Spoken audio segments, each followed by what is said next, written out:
ओम नमः शिवाय मित्रों, मैं सीमा। मेरे चैनल ओम स्वर साधना में आप सभी का स्वागत है। वैसे तो सभी जानते हैं कि महाशिवरात्रि भगवान शिव और माता पार्वती के विवाह की वर्षगांठ के रूप में मनाई जाती है, परंतु कई अन्य क्षेत्रों में और महाशिव पुराण में एक दूसरी कथा विख्यात है, जिसे आज हम सुनने वाले हैं। आज हम महाशिवरात्रि के व्रत कथा और उसके महात्म के बारे में जानेंगे, जिसे पढ़ने और सुनने मात्र से ही आपके कई विघ्न दूर हो जाते हैं। तो कथा इस प्रकार है। एक बार माता पार्वती ने भगवान शंकर से पूछा, ऐसा कौन सा श्रेष्ठ तथा सरल व्रत पूजन है जिससे मृत्यु लोक के सभी प्राणी आपकी कृपा सहज ही प्राप्त कर लेते हैं। उत्तर में शिवजी ने पार्वती को शिवरात्रि के व्रत का विधान बताकर यह कथा सुनाई।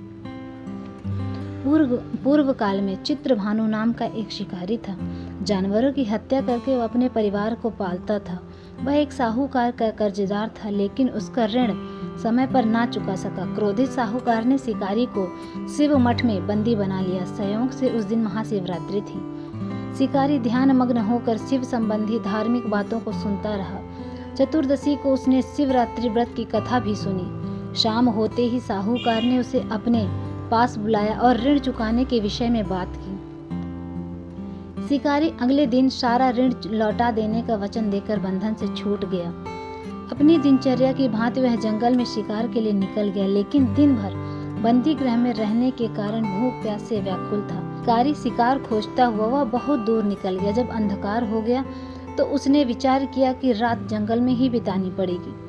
वह वन में एक तालाब के किनारे एक बेल पत्र के पेड़ पर चढ़कर रात बीतने का इंतजार करने लगा। बिल्व वृक्ष के नीचे शिवलिंग था, जो बिल्व पत्रों से ढका हुआ था। शिकारी को उसका पता न चला। पड़ाव बनाते समय उसने जो टहनियां तोड़ी थी वे संयोग से शिवलिंग पर गिरती चली गईं। इस प्रकार दिन भर भूखे प्यासे शिकारी का व्रत भी हो गया और शिवलिंग पर बिल्व पत्र भी चढ़ गए। एक प्रहर रात्रि बीत जाने पर एक गर्भिणी हिरनी तालाब पर पानी पीने पहुंची।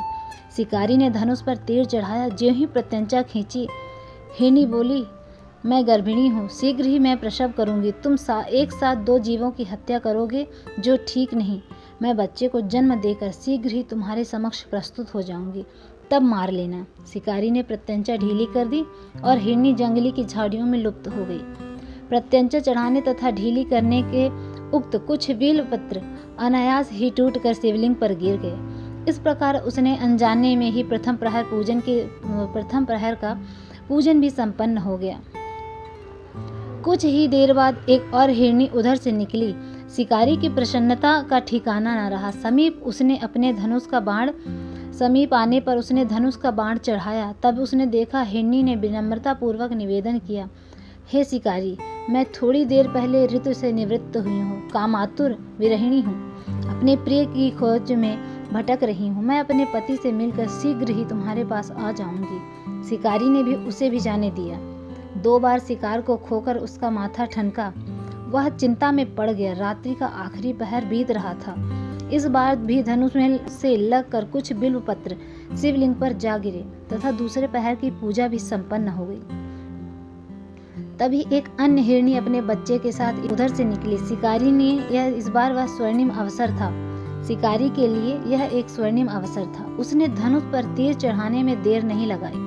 वह तीर छोड़ने ही वाला था कि हिरनी बोली, हे शिकारी, मैं इस बच्चे को उसके पिता के हवाले करके लौट आऊंगा। इस समय मुझे मत मारो। शिकारी हंसा और बोला, सामने आए शिकार को छोड़ दूं? मैं ऐसा मूर्ख नहीं हूँ। इससे पहले मैं 2 बार अपना शिकार खो चुका हूँ। मेरे बच्चे भूख प्यास से व्यग्र हो रहे होंगे।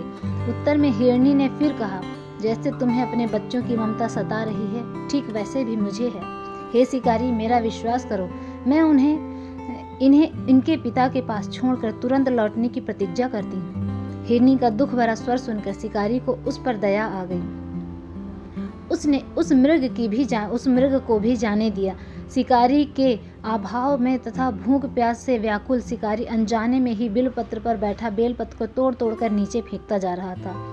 पांव फटकने को हुई तो एक हष्ट पुष्ट मृग उसी रास्ते पर आया। शिकारी ने सोच लिया था, इस शिकार को अवश्य करेगा। शिकारी की उतनी प्रचन्नता देखकर मृग विनीत स्वर में बोला, हे शिकारी, यदि तुमने मुझसे पूर्व आने वाली 3 मृगनियों तथा छोटे बच्चे को मार डाला है तो मुझे भी अविलंब मार डालो, ताकि मुझे उनके वियोग से क्षण भर भी दुख न सहना पड़े।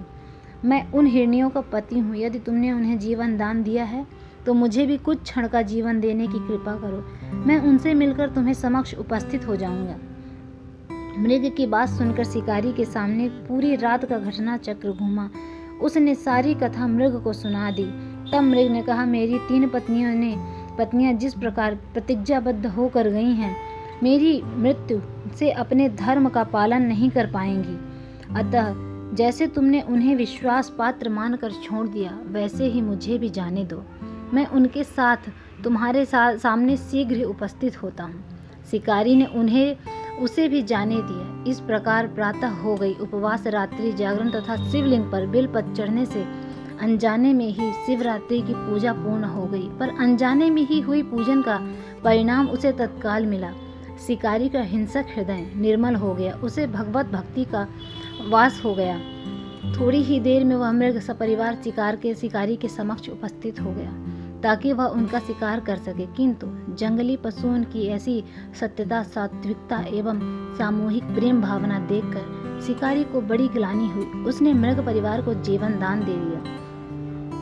अनजाने में शिवरात्रि के व्रत का पालन करने पर भी शिकारी को मोक्ष की प्राप्ति हुई। जब मृत्यु काल में यमदूत उसके जीव को लेने आए तो शिवगणों ने उन्हें वापस भेज दिया तथा शिकारी को शिवलोक ले गए। शिव जी की कृपा से ही उसने इस जन्म में राजा चित्रभानु अपने पिछले जन्म को याद रख पाया तथा महाशिवरात्रि के महत्व को जानकर उसका अगले जन्म में भी पालन कर रहा है। अंततः शिव कथा का यह संदेश है कि महादेव तो अनजाने में भी किए गए व्रत का भी फल देते हैं, पर वास्तविक में महादेव शिकारी की दया भाव से प्रसन्न हुए। अपने परिवार के कष्ट का ध्यान होते हुए भी शिकारी ने मृग परिवार को जाने दिया। यह करुणा ही वस्तुतः उस शिकारी को उन पंडित एवं पुजारियों से उत्कृष्ट बना देते हैं जो कि सिर्फ रात्रि जागरण, उपवास एवं दूध, दही, बेलपत्र आदि द्वारा शिव को प्रसन्न कर लेना चाहते हैं। इस कथा से सबसे महत्वपूर्ण बात यह है कि इस कथा में अनजाने में पूजन विधि में विशेष बल दिया गया है। इसका अर्थ यह नहीं है कि शिव किसी भी प्रकार से किए गए पूजन को स्वीकार कर लेते हैं अथवा भोलेनाथ जाने अनजाने में हुए पूजन में भेद नहीं कर सकते। महाशिवरात्रि पूजन विधि। शिवरात्रि से एक दिन पूर्व त्रयोदशी तिथि में शिव जी की पूजा करनी चाहिए और व्रत का संकल्प लेना चाहिए। इसके उपरांत चतुर्दशी तिथि को निराहार रहना चाहिए। महाशिवरात्रि के दिन भगवान शिव को गंगा जल चढ़ाने से विशेष पुण्य प्राप्त होता है। महाशिवरात्रि के दिन भगवान शिव की मूर्ति या शिवलिंग को पंचामृत से स्नान कराकर ओम नमः शिवाय मंत्र से पूजा करनी चाहिए। इसके बाद रात्रि के चारों प्रहर में शिव जी की पूजा करनी चाहिए और अगले दिन प्रातःकाल ब्राह्मणों को दान दक्षिणा देकर व्रत का पारण करना चाहिए। व्रत का समय प्रातःकाल से रात्रि के 4 प्रहर तक। व्रत का निधान। नित्य नैमित्य क्रिया शौच से निवृत्त के बाद व्रत को संकल्प, पूजन, हवन, शिव अभिषेक, नमक, ब्रह्मचर्य का पालन, अक्रोध, श्रद्धा, भक्ति, यानी आपको महाशिवरात्रि के व्रत के उपरांत क्रोध नहीं करना है। पूजा सामग्री। सुगंधित पुष्प, बिल्व पत्र, धतूरा, भांग, बेर, आम्र, मंजरी, जौ की बालें, तुलसी दल, मंदार पुष्प, गाय का कच्चा दूध, ईख का रस, दही, दुग्ध, देसी घी, शहद, गंगा जल, पवित्र जल, कपूर, धूप, दीप, रुई, मलयागिरी, चंदन, पंचफल, पंचमेवा, पंचरत्न, इत्र, गंधरोली, मौली, जनेऊ, पंचमिष्ठान, शिव व माँ पार्वती की श्रृंगार सामग्री, वस्त्र, भूषण, रत्न, सोना, चांदी, दक्षिणा, पूजन के बर्तन, कुशानाद व पूजा के समय मंत्र ओम नमः शिवाय का जाप मन में करते रहें श्रद्धापूर्वक। महाशिवरात्रि के व्रत में क्या खाना चाहिए? सुबह के समय फलाहार करना चाहिए। फलाहार में संतरा, खीरा या ऋतु फल आप कुछ भी ले सकते हैं। महाशिवरात्रि के व्रत में भी सात्विक भोजन करना चाहिए।